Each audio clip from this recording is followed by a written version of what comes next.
Hi, Hayden here, and this video is going to be part of the Creators Helping Creators series. And this one here, I'm going to talk about 3 different video editing software packages. I'm going to talk about Pinnacle Studio, Corel VideoStudio, and Magix Movie Edit Pro. Let's go ahead and take a look at these. Pinnacle Studio and Corel look the same. You'll see that when this thing opens up. And let's go over into the first. We're going to look at what's new in tutorials. And if we look over here, we can scroll through these different items that we can look at to read the articles about them, tutorials and how to do different things in the software itself. All right.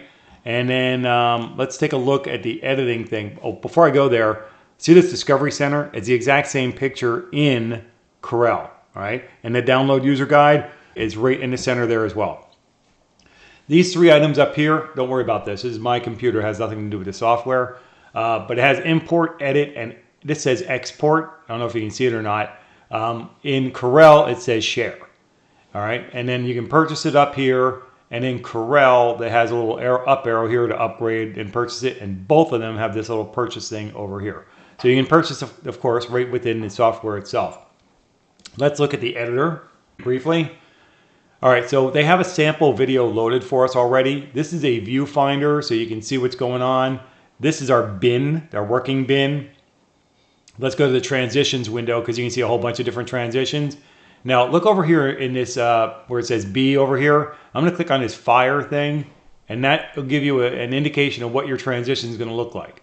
All right. I really like this about Pinnacle. It's kind of a very neat thing to do before you commit to a different dissolve or whatever. You can decide if that's what you wanted to use. And these are editable for how quick that they happen and things of that nature. This looks like curtains. Oh, curtain. There you go. So there you have it. But just taking an idea. The video screen's on the right. The working bins of the different things you can use are on the left, and the timeline is down below. So let's go ahead and we're going to go back to the home page for a second. So you can see that they look the same between the two. Let's go ahead and open up Corel VideoStudio. We got a big splash screen, and then look, it opens up, kind of a blue-gray, and you got a capture, edit, and share. There's that green arrow I told you about, and then here's the purchase button over here. They have a what's new, right? So let's click on that. What's new, all right? We have a tutorials as well over here, right? Very nice. Then they have, you can get more. This one here actually has an ability to purchase things right within the software. I'm sure they both do, somehow, some way, right? I mean, it would just make sense. Down here in the center, download the user guide, and then the exact same image for the Discovery Center right here. So it kind of makes me think that either Pinnacle owns Corel or Corel owns Pinnacle, one of the two, but they're very similar software. Let's go ahead and take a look at the editor. And in the editor, the video screen's over here on the left instead of the right, and the bins, the working bins are over here, right? And then the timeline's below, all right? So you get the idea of what things look like. I have not played around with any of these things, and I don't really want to start clicking on the buttons because I'm not necessarily familiar with this layout, and anything can happen, and I don't want weird things to happen. So let's go back to the home page again. With the home page, you can see that they definitely look the same, right? So, it's kind of look at the two. I would recommend to download both of the free samples, the free tutorials for Pinnacle and Corel. And, in my other video, I recommended Corel over Pinnacle. It's kind of a coin toss.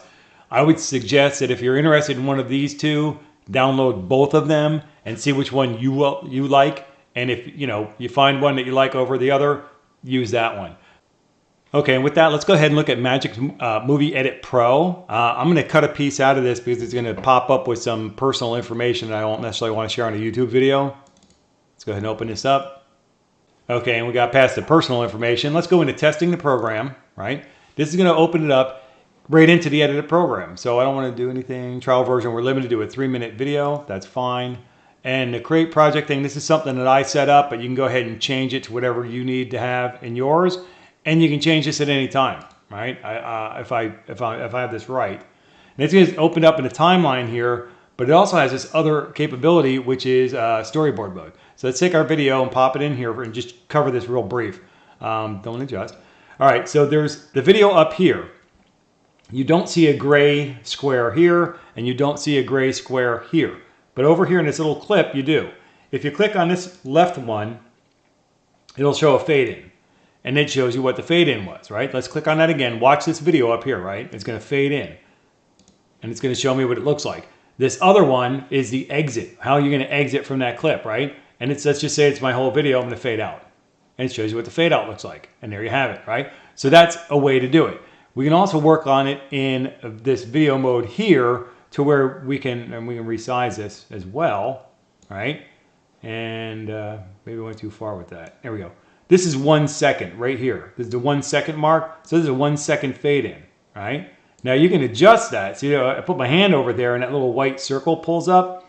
I can adjust how long that fade's going to be, all right? Isn't that neat? That's very interesting. So you have more control in this mode than you do in this mode. But this one here, I think they probably all do. All three of these packages probably offer this. But I like the idea of being able to have somebody who's brand new. You can do a quick video editing thing. This will not necessarily be, you don't have as much functionality, you don't have as much control, but it gives you the ability to start editing, all right? And then as soon as you can, get into the timeline mode. This is how professionals edit in timelines, and go ahead and get the job done in learning that process of using the timeline. They have effects built in here, various templates, very nice, and audio, and then you can go to your store over here, right? So there you have it. Now, this in here, there's one more thing I want to show you with this is, you know how I say I like my video monitor on the right, not the left. If I grab this up in this area here and I click on it, I can pull it away. I can put it wherever I want on the screen.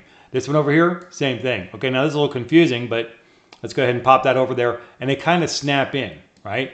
The screen kind of pulls it in and puts it in the right place, all right? This is also resizable, right? You can click in between the two of them and resize it. And there we go. So I want the maximum view of my viewfinder, right? And then timeline. And this is the way I would work on it. This is the way I would work with my software. So that's pretty neat. But the Video Movie Edit Pro is going to open up right into your editor. So it's going for the professional thing, no welcome screen and all that kind of stuff. But it does offer you the storyboard way of editing as well as the timeline.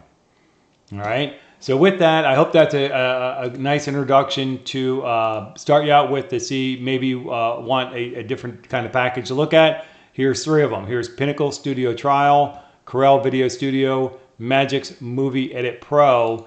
That covers these other software packages. And I just want to touch again on the one I use. Like this is Magix Movie Edit Pro. I use Magix Vegas Movie Studio Platinum version 14. If we go ahead and check the news up here, check for news, it's going to tell us that version 15 is available. It's been available for a little while. And it's got a fair price to it if you're not upgrading, but the upgrade price was $50. I don't really want to spend $50 in upgrading, even though it gives us these extra capabilities in here. Maybe this rendering 2 times faster is nice too. I'm not ready to upgrade yet. I just upgraded to 14 from 13. I don't normally do that, but I wanted to buy another copy of the version because I was using it on more than one computer. And sometimes I might be editing 2 things at the same time. So legally, morally, and ethically, paying for an additional package for the other computer was the right way to do it. So, and Magix has been very, very good to me in taking care of upgrading software.